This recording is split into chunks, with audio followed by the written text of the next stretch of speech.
Existe um episódio nos evangelhos que confunde leitores há 2000 anos. Jesus está indo para Jerusalém. Vê uma figueira cheia de folhas. Vai até ela procurando figos. Não encontra nada. E amaldiçoa a árvore dizendo que nunca mais ninguém comerá fruto dela. No dia seguinte, discípulos veem a figueira completamente seca desde a raiz. E aqui vem o detalhe que transforma essa história em enigma aparentemente insolúvel. Marcos faz questão de mencionar: não era época de figos. Então por que Jesus esperava encontrar fruto? Por que amaldiçoou a árvore por não ter algo que nem deveria ter naquela época do ano? Parece caprichoso. Parece injusto. Críticos usam essa passagem para questionar o caráter de Jesus. Mas quando você entende o contexto botânico das figueiras palestinas, a cronologia dos eventos e o simbolismo profético que Jesus estava empregando, percebe que não foi ato arbitrário. Foi uma das lições mais deliberadas que ele ensinou. E muda completamente como você lê essa narrativa. E se você quer entender os detalhes históricos e botânicos que explicam esse episódio aparentemente contraditório, se inscreve no canal para não perder o que vem a seguir. O texto completo está em Marcos 11, versículos 12 a 14. No dia seguinte, quando saíram de Betânia, Jesus teve fome. Vendo de longe uma figueira com folhas, foi ver se encontraria nela algum fruto. Aproximando-se dela, nada encontrou a não ser folhas, porque não era tempo de figos. Então lhe disse: ninguém mais comerá fruto de você. E seus discípulos ouviram isso. E versículo 20, voltando no dia seguinte. Pedro vê a figueira completamente seca desde a raiz e fica espantado. Porque normalmente a árvore leva semanas para secar assim. Essa secou da noite para o dia. Agora a pergunta que persiste através de séculos de interpretação: se não era época de figos, por que Jesus esperava encontrar? E por que amaldiçoou a árvore por algo que não era responsabilidade dela? Críticos modernos usam essa passagem para argumentar que foi reação impulsiva, irracional, indigna de figura que supostamente encarnava amor e justiça. Mas aqui conhecimento botânico transforma compreensão. Segundo estudiosos de botânica do Oriente Médio, que estudaram figueiras nativas da região da Palestina, há detalhe crucial: figueiras produzem pequenos brotos comestíveis antes dos figos propriamente ditos aparecerem. Esses brotos são chamados takshi em hebraico. Aparecem em abril quando folhas jovens estão surgindo.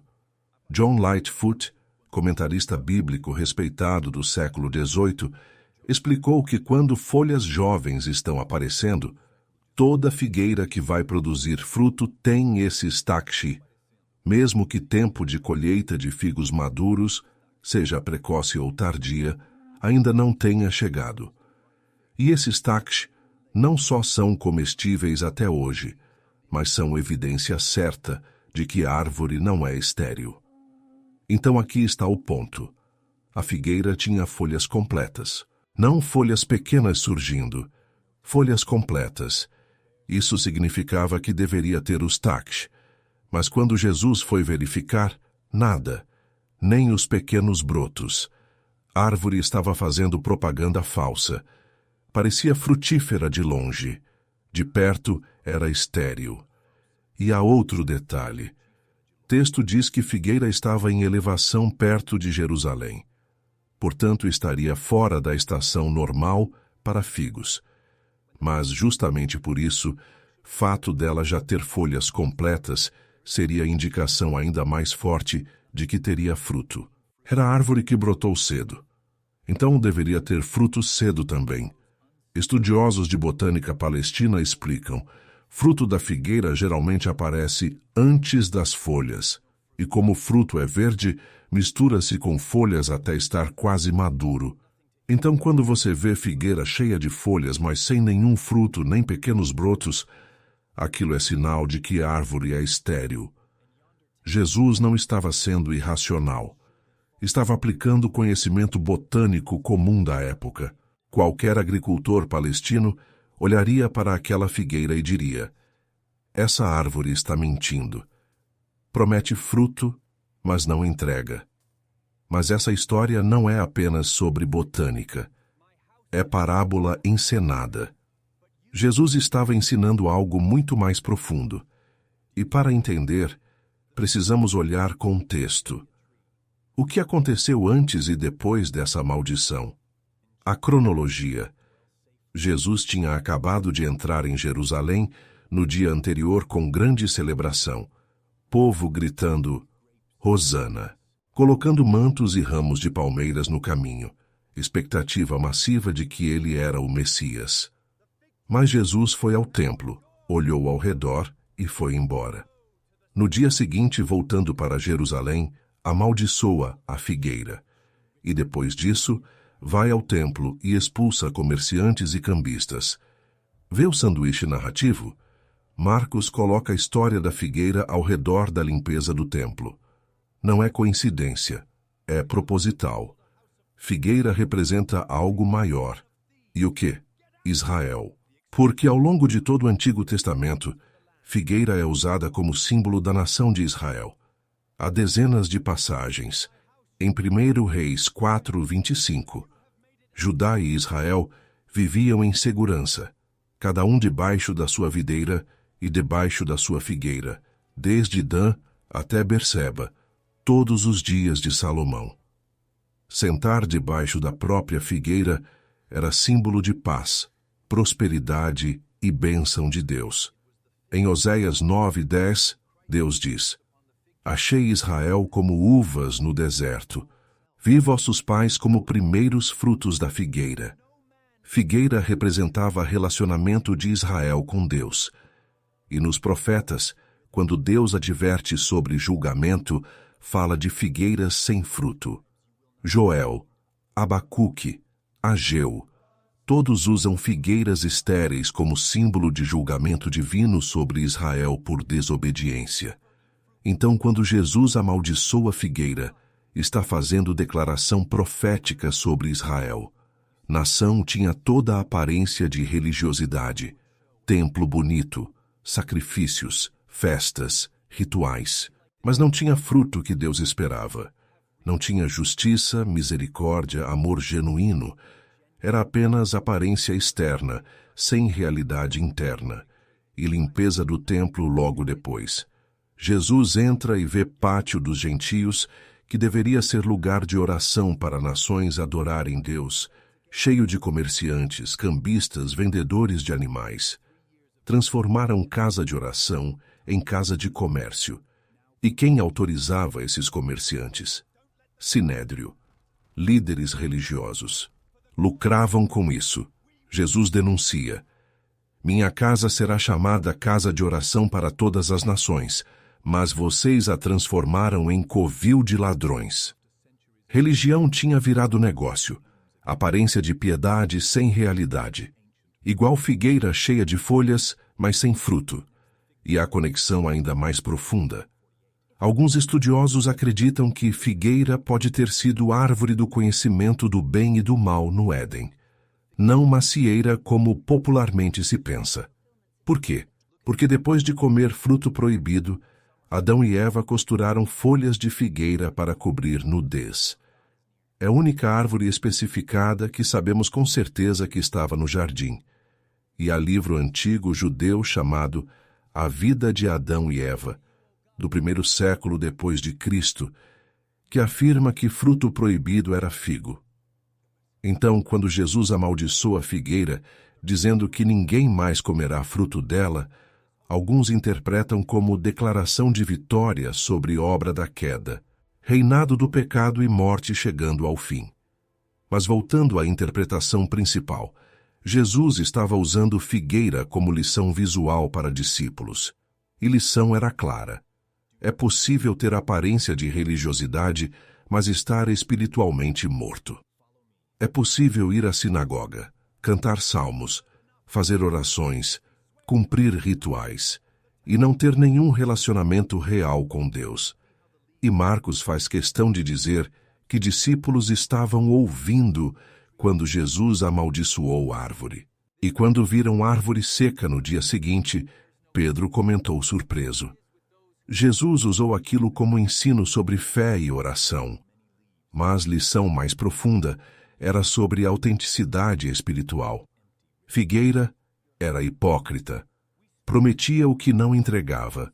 E Jesus estava dizendo: não sejam como essa figueira. Não tenham só folhas vistosas. Tenham fruto real. Não sejam religiosos apenas na aparência. Sejam genuínos. E há a profecia de Jesus, em Lucas 13, que se conecta. Ele conta a parábola de homem que tinha figueira plantada na vinha. Por 3 anos, vinha procurando fruto e não achava. Então disse ao vinhateiro: corta ela, porque ocupa espaço inutilmente. Mas vinhateiro pediu mais 1 ano, prometendo cavar ao redor e adubar, para ver se dava fruto. Senão, aí sim cortaria. Estudiosos conectam isso com o ministério de Jesus. Ministrou por cerca de 3 anos em Israel. Veio procurando fruto espiritual na nação, e não encontrou nos líderes religiosos. Rejeitaram o Messias. Então julgamento viria, e veio. Em 70 depois de Cristo, romanos destruíram Jerusalém e templo.